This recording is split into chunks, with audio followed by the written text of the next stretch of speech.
Well, thank you very much. It's an honor to have a friend of mine, a very good friend of mine. We've become friends, actually, through the trials and tribulations of everything. Mark Rutte, Secretary General of NATO, highly respected. Every country, almost every country in Europe. I think you can almost take away the almost pretty soon. No. But they all have great respect for the leader, and he is the leader. And we've had some very good discussions today, and things are going along pretty well as regarding Ukraine, Russia. We thought it would be a little bit easier. That's turned out to be tougher than the Middle East. The Middle East was supposed to be the tough one, and we've solved that puzzle, but this one will get solved also.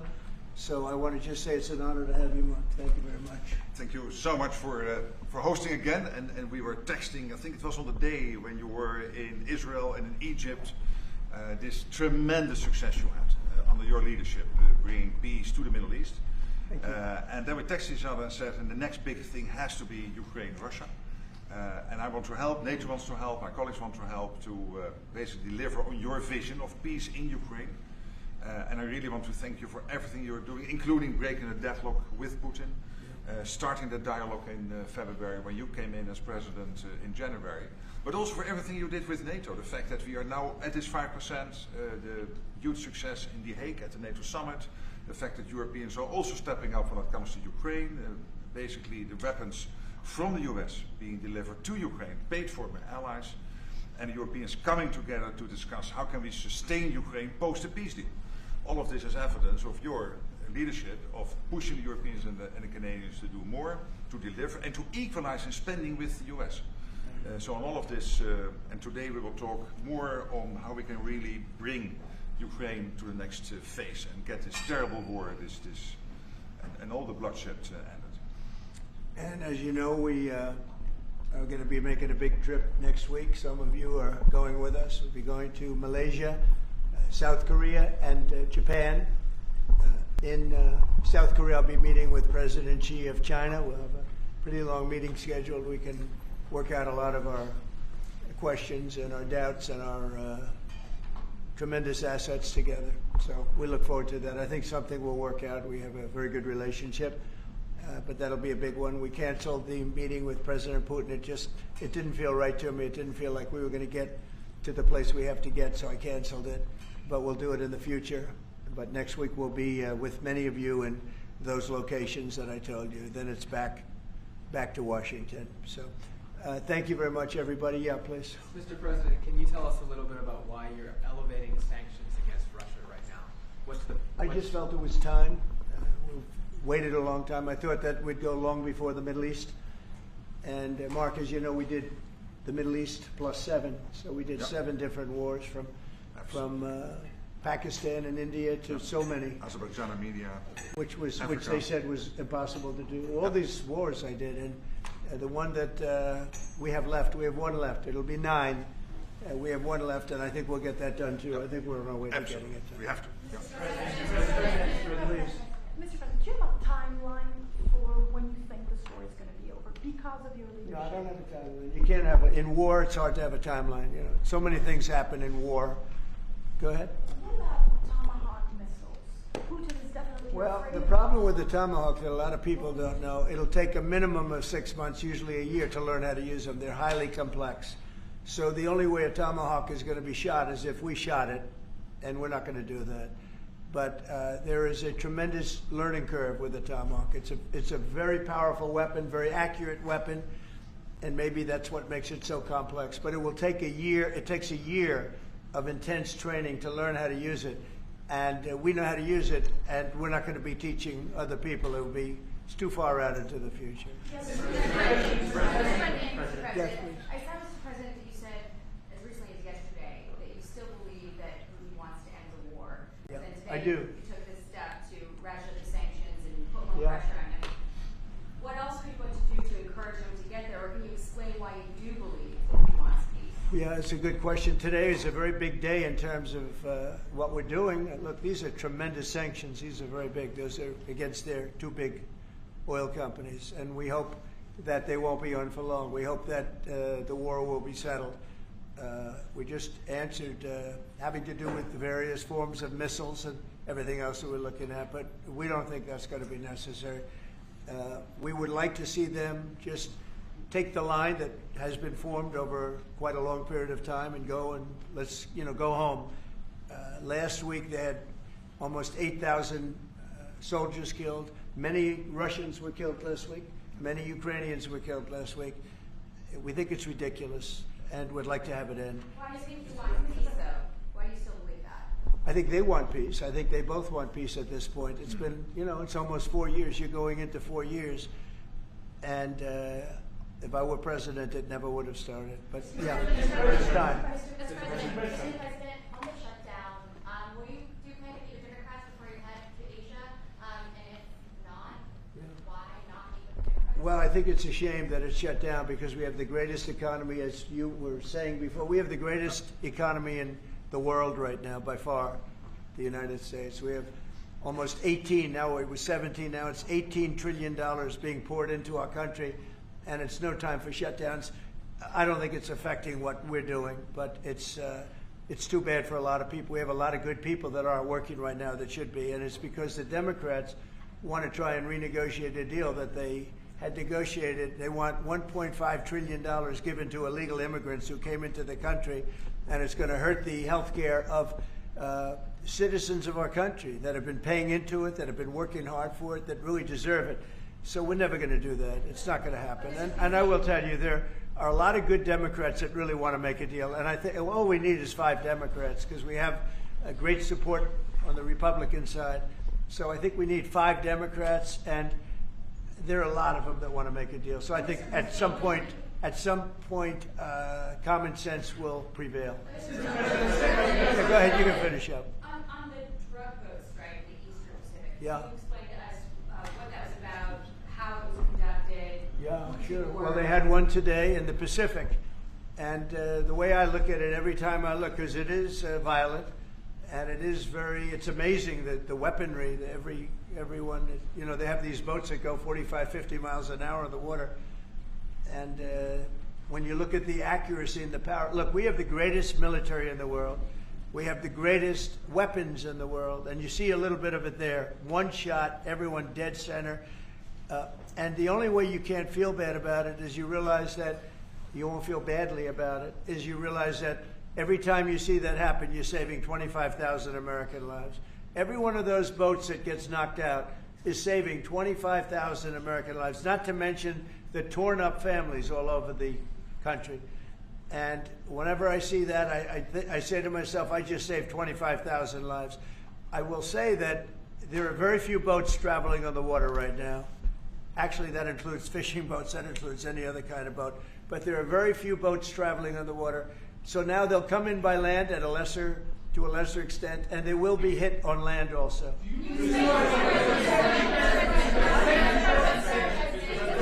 Go ahead, in the back, please. Do you have legal authority if they do come? Yes, we do. We have legal authority, right? We're allowed to do that. And if we do by land, we may go back to Congress. But we have, this is a national security problem.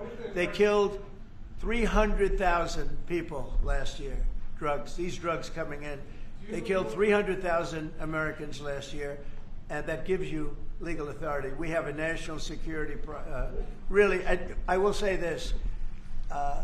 When you look at the people we're dealing with, and we know them, we know the people coming in, we know the boats, we know everything else. We're allowed to do it. It's in international waters. If we don't do it, we're going to lose hundreds of thousands of people. Now, they'll be coming in by land a little bit more because they're not coming in by boat anymore. There are no boats in the water. There are no more boats. We know the boat almost immediately.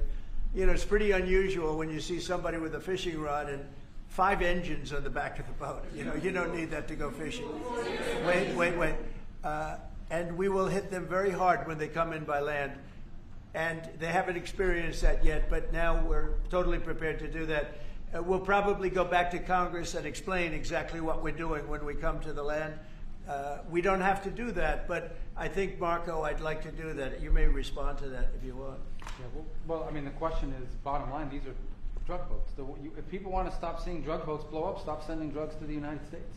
Does it matter if it's in the United States? Well, these are all in international waters. The Can boat. you do a strike in the United States, or if we're the Well, that's a different matter. Now you're talking about a law enforcement matter. In this particular case, there are people traveling on international waters headed towards the United States with hostilities in mind, which includes flooding our country with dangerous, deadly drugs. And they're going to be stopped.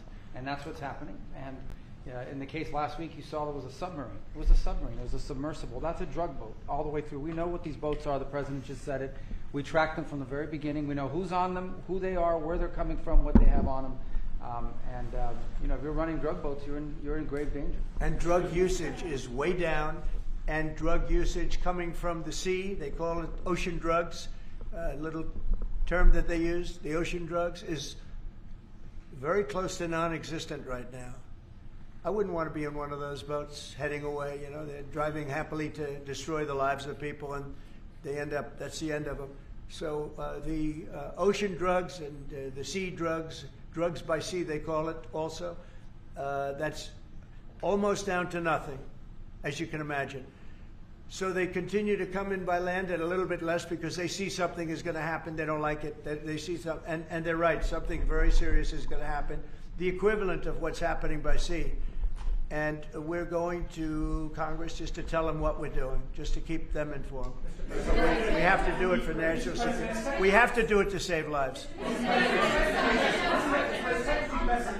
Secretary Besant said that Vladimir Putin had not been honest and forthright in his talks with you. Just wondering if you could tell us a little bit more about your feelings about that, and also if I may to Mimir Rutte, just your thoughts on whether Ukraine should get tomahawks. Thank you. Well, I think that in terms of honesty, the only thing I can say is every time I speak with Vladimir, I have good conversations, and then they don't go anywhere. They just don't go anywhere. So in that sense, but no, look, he's fighting a war. He's in a war. That's two very competent sides, and that's the way war is. You never know with war, but I would say that it's time to make a deal. A lot of people are dying. They're not Americans, but they're people. They're souls, and they're dying by the thousands, worst since World War II, and we really should stop it. And to your other question, yes. Please. Sorry, to your other question, this has been consistent from this president when we first met again after your re-election in Mar-a-Lago in November. You said we have to stop the killing. This is close to your heart, and this is your vision. That's why this war needs to end. When it comes to tomahawks or whatever system, it's up to individual nations to decide whatever they want to supply to Ukraine. NATO doesn't take a position, but I can assure you this. When the president called me in July and said we want to again send weapons into Ukraine, paid for by our allies, the Canadians and the Europeans, that was an important moment. And that is now taking place, and the ambassador, myself, we're working hard at this. Already a couple of $1 billion of weaponry into Ukraine from the US, paid for by allies. So I'm not going to comment on about the tomahawks, but when it comes to the US and all the support for Ukraine, it is there and it is close to the president's heart, and I know this. I will say this, and Mark can say it better than anybody. The European nations and Canada have really pulled together, and it's beyond even that. I mean, it's really beyond that. I was with the Australians and New Zealanders, Japan. They all. If you want to really add them up, we could really add them up. But NATO, basically, European and Canada, and a lot of other nations, they've really band together. They are not happy about what's happening with Russia and Ukraine. They're not happy at all. Neither am I. Mr. President. Jeff? Sir, just changing this topic slightly, I see you've got Yeah. model of the White House and the ballroom. Many people were surprised the entire East Wing is being demolished because you had said initially that the ballroom would just touch or would not. Well, even touch certain it. areas What are being, happened? certain areas are being left. We determined that after really a tremendous amount of study with some of the best architects in the world, we determined that really knocking it down, trying to use a little section. The East Wing was not much. There was not much left from the original. It was over the course of 100 years, it was changed. The columns were removed, and it was a much different building. Then a story was added on in 1948, 1949. There was a story added on, which was not particularly nice. And the building was very, very much changed from what it was originally. It was never thought of as being much. It was a very small building.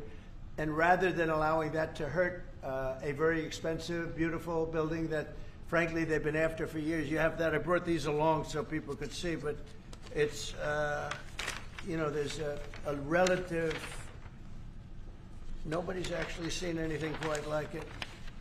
I think it'll be one of the great ballrooms anywhere in the world. It's about $300 million. It's set to do many, many things, including meetings of foreign leaders, including the honoring of foreign leaders. You can see this. This is a plan. If it's got tables so that you honor a foreign leader, we have a proper space. Right now, we have a space that with tables holds about 79 people. And this is a proper kind of a thing. Now, what the White House was doing, as you know, is they were putting tents out on the lawn. This is an interior shot of the ballroom. I think there'll be nothing like it. And it's being paid for 100% by me and some friends of mine, donors to it. The government's paying absolutely nothing. We're also working with the military on it because they want to make sure everything's perfect. And the military is very much involved in this. They want to make sure everything is absolutely beautiful. You can see the kind of interiors that we're talking about. That's an interior of the ballroom. And it's the highest level. And you see it goes beautifully with the White House. I mean, the mix is beautiful. So over the years, many presidents have made changes. This obviously would be the biggest change, but this was something they've wanted for at least 150 years. Many of you have gone to the events where they had, as an example, President Xi, or they had, you know, a leader of one of the countries, including the king and the queen from your favorite country, Absolutely. frankly. But where they'd be honored, and they'd be in a tent out on the lawn, and it would rain, and it was a disaster. Brian's shaking his head. You know what I'm talking about. And so I thought I'd bring this out because this is going to be probably the finest ballroom ever built, and we're doing it no cost to the country. It's being put, the money's being put in by me and donors, very great patriots actually, and the spirit on the building of it is amazing. We are using little sections of footings and various other things, but that's sort of irrelevant. In order to do it properly, we had to take down the existing structure. The way it was shown, it looked like we were touching the White House. We don't touch the White House. That's a bridge, a glass bridge, going from the White House to the ballroom. Then you get into the lobby of the ballroom, and then you go into the magnificent, the main room. And it's something that has gotten incredible reviews. And you're just quickly following up on that. Just quickly following up on that, sir. I just want a quick follow up on that question. Your response to people who say that you haven't been transparent enough about this. I haven't been transparent. That some of your critics feel it should have gone for a I've review. shown this to everybody that would listen. Third-rate reporters didn't see it because they didn't look. You're a third-rate reporter, always have been. So third-rate reporters didn't look, but anybody that asked, these pictures have been in newspapers.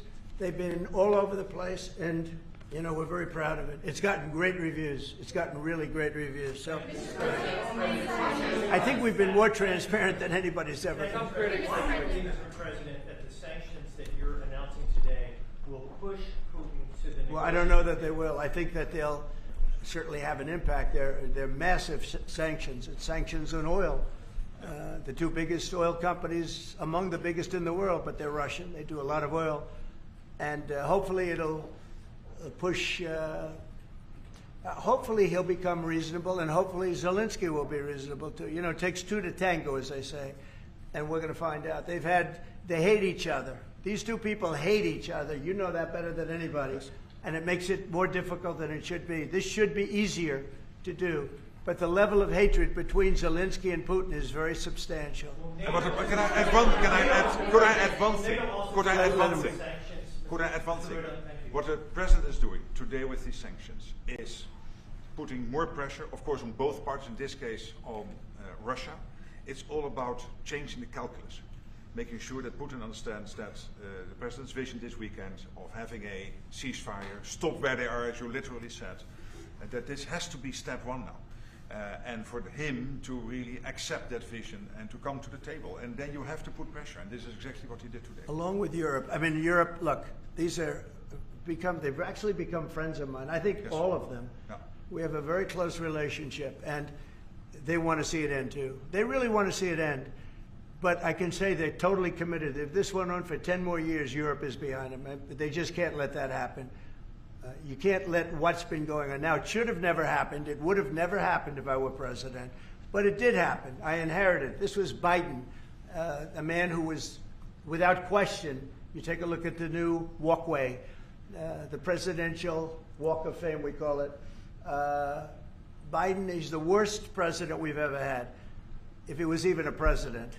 The people that surrounded that desk made those decisions. But this should have never happened. It wouldn't have happened.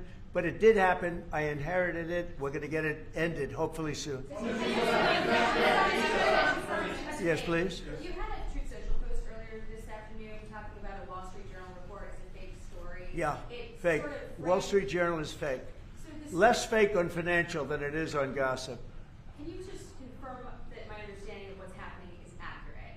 As I understand it, that story framed it like we had just lifted the U.S. a restriction on intelligence. No, it said that I gave Ukraine permission to shoot missiles deep into Russia. I didn't do that. Second of all, they're not using our missiles. They're using, I think, European missiles or from someplace, but they're not using ours. And what they do, I don't control that. But I do control our missiles. They're not shooting our missiles in. It was a fake story. Wall Street Journal does a lot of fake stories. Thank you so much. The president of Colombia in a recent interview said that if you won't change, he thinks that people should get rid of you. We're talking about now Columbia, the country, not the university. Yes. Go ahead. He said what? He said that if you won't change, then perhaps you need to be gotten rid of. Do you view that as a threat? Well, he's a thug and bad guy. He's a guy that is making a lot of drugs. We've just, as of today, stopped all payments going to Colombia, the country Colombia. Also, the school Colombia. No, we settled. We made a settlement with him.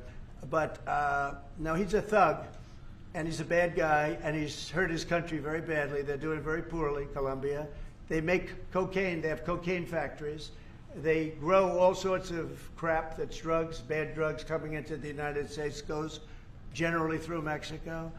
And he better watch it or we'll take very serious action against him and his country. His country is, what he has led his country into is a death trap. Please. Has the Secretary General presented his Ukraine peace plan to you? Are you prepared to be chairman of the board of peace? Oh, there is no Secretary General peace plan. But I'm here for, I really want to correct it because I saw some of that in the media. Of course, many people are thinking how to bring this terrible war to an end and supporting the President in doing that. Why I'm here is to dialogue again with the President how I can be, how NATO, my colleagues and other colleagues in NATO can be of maximum support to get that done. But there is no peace plan on the table. If there is a peace plan, it is what the President said last Friday and Sunday, which is stop where you are. Stop the fighting. This is about NATO. We're a very proud member of NATO. We have a great relationship with the countries of NATO. I think made much better by our visit a few months ago when they agreed to 5% instead of 2% of GDP. That was a big concession. I think that was a concession that 2 years ago nobody would have said, even a year ago. Even 9 months ago, before you were elected. Yeah, they would have said that's not possible. And the difference is they're paying 5% as opposed to not paying 2%. A lot of them weren't paying, with the exception of Spain. I think you're going to have to talk to Spain because they're not. Spain is not a team player. So other than Spain, everybody's 100%. And you could solve the Spain problem very easily, I think, if you want. Brian, go ahead. Yeah, go ahead. Then we'll take Brian. Go ahead. The soybean farmers, are they going to be getting support from you soon? And yeah, well, they do. So what's happened, you could say with that, you could say with beef, with all of it. The beef, the ranchers, let's say, who have done a great job, have lost their shirts for many, many years. They've really been decimated. And I helped them a lot. I put tariffs on things coming in to the country, including beef. And that gave them a chance to finally have a decent industry. We are going to be talking to them. They're great people, but they've been hurt for 25, 30 years. They've been losing because other countries have taken advantage of them. And by putting tariffs on, they've been able to make a few dollars. They've been able to have an industry. But I also want to keep the beef prices low. So I'll be talking with the ranchers, and I'll be speaking with a lot of different people, including Scott and Howard, and we'll do something. Because prices are way down in our country. Energy is way down. I think you're going to see $2 gasoline very soon. I see that it's $2.50 in a lot of places, $2.50. We were heading to $5, $6, and $7 if Biden didn't go back to my policy toward the end, you would have seen, but he didn't go back to the full policy, and he missed the most important thing. So we were up to, we were way up. I think you're going to see $2 gasoline. We couldn't even break that number. That's a big difference. The only cost that's really up is beef, and the fake news only wants to talk about beef. And what I did is I made it possible for those people to survive. They're incredible people, but they were being decimated by other countries, and I didn't want that to happen. So prices are way down, groceries are down, everything's down, energy's way down. Even interest rates with a bad chairman of the Fed. He's terrible. He's a fool. But even interest rates are down. So our country has never done better. We're going to take in, I think, $21 trillion this year. No country has ever taken in more than 3. And we're going to take in $21 trillion of investments because of the tariffs. If we didn't have tariffs, we would be a mess. We would be a national security problem. And we've done a job. So I'm very happy about that. We're going to do something very quickly and easily on beef to get it down. The ranchers understand that. They're so happy for what I've done. I saved them. I don't think you'd have any beef in this country if I didn't do that. So we're very proud of that. Yeah, Brian? Yes, sir. Yesterday in Los Angeles, immigration officials were attacked by some protesters. Yeah, sure. In an attempt to arrest an illegal alien.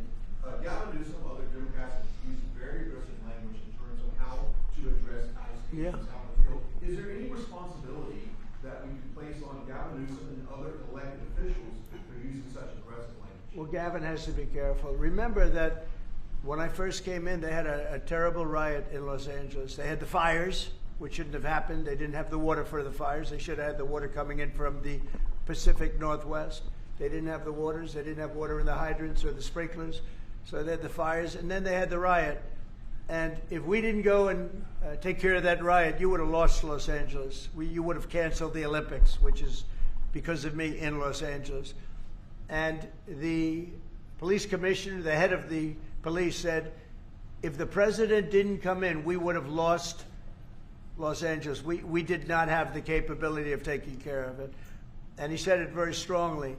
And we did a great job. And within a week, it was all done. Within one day, it was done. But within a week, it was all done. And then they go back to their normal practice of weakness, of not taking care of criminals, meaning taking care of putting them in jails where they should be. Washington, D.C., and you all are the best people for that, because Washington, D.C. is now one of the safest cities. It was one of the most dangerous cities in the country. Now Washington, D.C., believe it or not, I'm embarrassed to say it in front of you, but Washington, D.C. went from one of the worst, most dangerous cities to you can walk down the street, you can send your child to meet you at a location. Your child is going to be fine. We have a very, very safe city, one of the safest, and very proud of that. Memphis, by the way, is coming along fantastically. We're in Memphis right now. We had the FBI in Chicago. We're doing things. We haven't served Chicago yet. When we do, Chicago will be very quickly a very, very safe city. But if you look at what's happening in Memphis, it's great. But you got to look at Washington. People are coming up to me. People that work in the White House are saying, "Thank you, sir," and I immediately know what they're thanking me about. It's thanking. They can walk to work. They would never walk to work a year ago. They can walk into work and they feel safe and secure, and it's beautiful. And I'll tell you what, it's really an honor to add that great ballroom to the structures in Washington. It's going to be one of the great ballrooms of the world, and I think it's going to be something you're all going to be very proud of. That's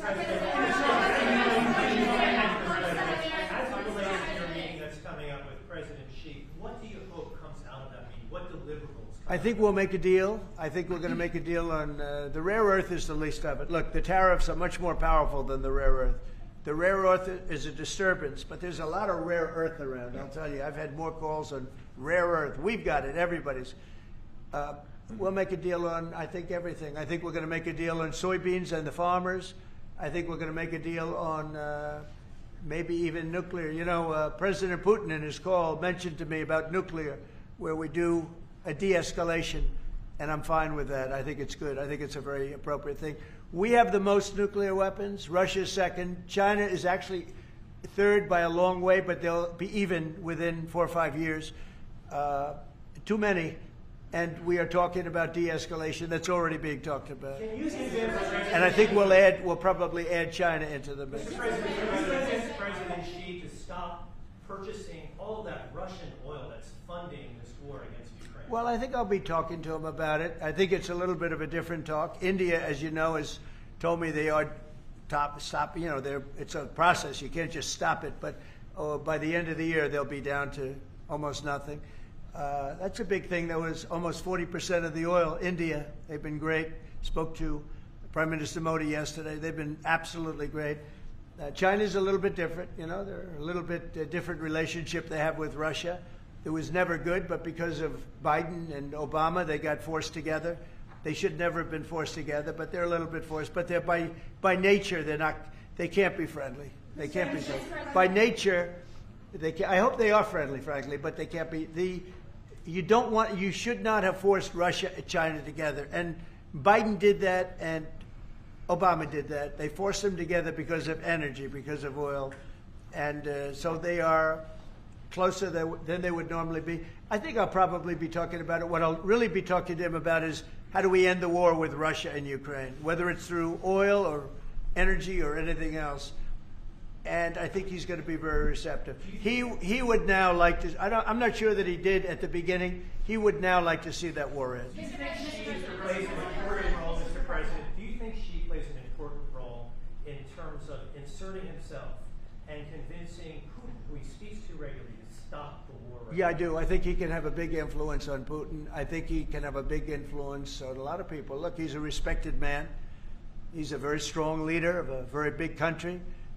Yeah, I think he can have a big influence, and we will certainly be talking about Russia, Ukraine. Thank you, Mr. President. Liam Cosgrove with CRI. My question is actually for the Secretary General. Yes. Mr. Secretary, I don't know if you've seen this, but polling out of Ukraine shows a massive collapse in Ukrainian support for the war. A Gallup poll had it just 23%. That's less than a quarter. Zelensky came out today praising President Trump's proposal for freezing the front lines of battle as part of a ceasefire. He said that's a good compromise. So people view your coming here as, you know, you're lobbying the U.S. government to continue its involvement in the war. You're obviously lobbying for more NATO weapons to be sent to Ukraine, but Ukrainians themselves don't want to fight the war. So how do you justify that morally? Well, I'm lobbying only for one thing, and that is to make sure that we end this war. And I don't have to lobby the president because we totally agree on this. And this is what he has been doing from day one. Everything he could do to break the deadlock with Putin, get a dialogue going, dialoguing also with Zelensky, and getting this war done. It's crucial.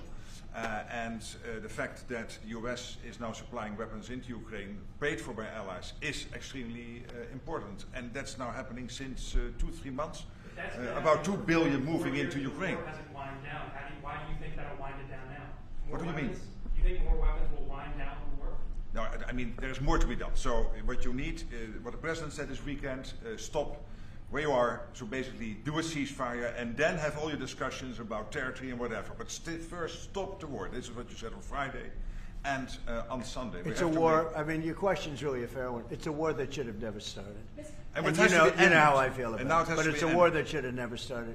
And we're not selling any weapons to Ukraine. We're selling them to NATO, which is different from before. With Biden, he just gave $350 billion worth of weapons and cash right into Ukraine, and that was so foolish. But we sell them to NATO, and in theory, you can do what you want with them. It doesn't have to be Ukraine, but probably it is mostly. No, what nations are doing now is buying from this program and making sure that the supply is in Ukraine, so Europeans and Canadians. And for example, these are interceptors for the Patriot systems, crucial to protect the cities. Today, again, a Russian attack has killed children, at least seriously wounded children in kindergarten in Ukraine. So we need to make sure that the air defense systems are in place, and we need the US systems to do that, and the Europeans are paying for that. And this is exactly the type of actions we needed, and the president is doing that and trying everything to get this war to an end, starting with the ceasefire. You can say that you're not believe that Putin wants to take all of Ukraine.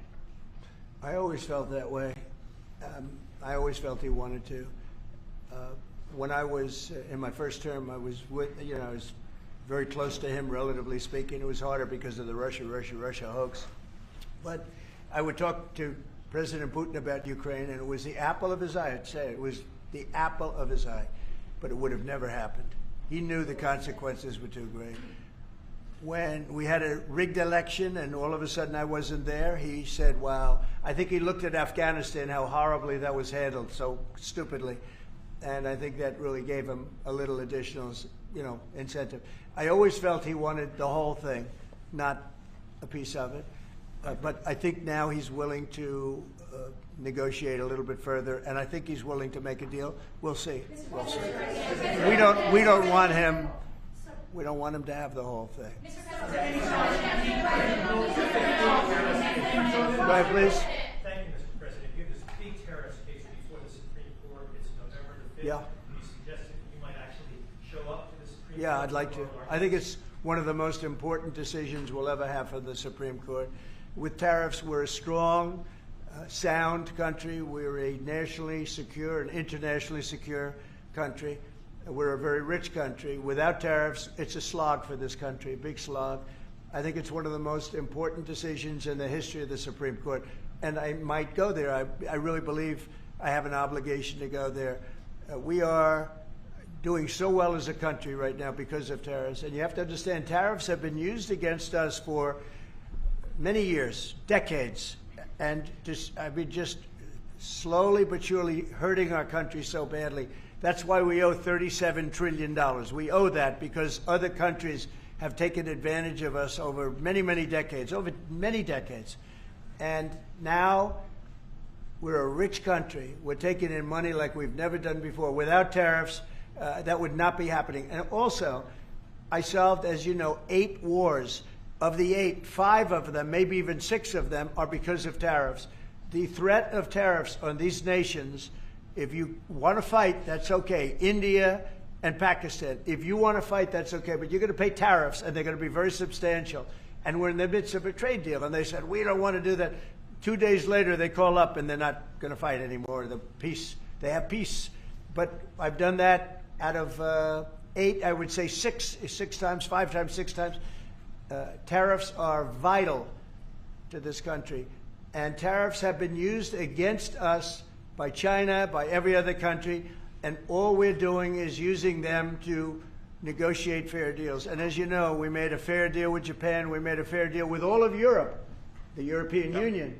We made a fair deal with South Korea. These are countries that were taking so much money away from us, not sustainable. And now we're taking in hundreds of billions and even trillions of dollars. If this country is not allowed to have tariffs, if this country is not allowed to have the President of the United States negotiate on behalf of it with tariffs, we are put in a position where we're going to be a third world country. We can't let that happen. I think it's the most important case that we're going to have for many, many years to come. One of the most important cases we've ever had. With tariffs, we're a rich, secure country. Without tariffs, we're a laughingstock. We'll be a laughingstock. And I don't want to have anything to do with that. Thank you very much. Thank you. Thank you. Thank you very much.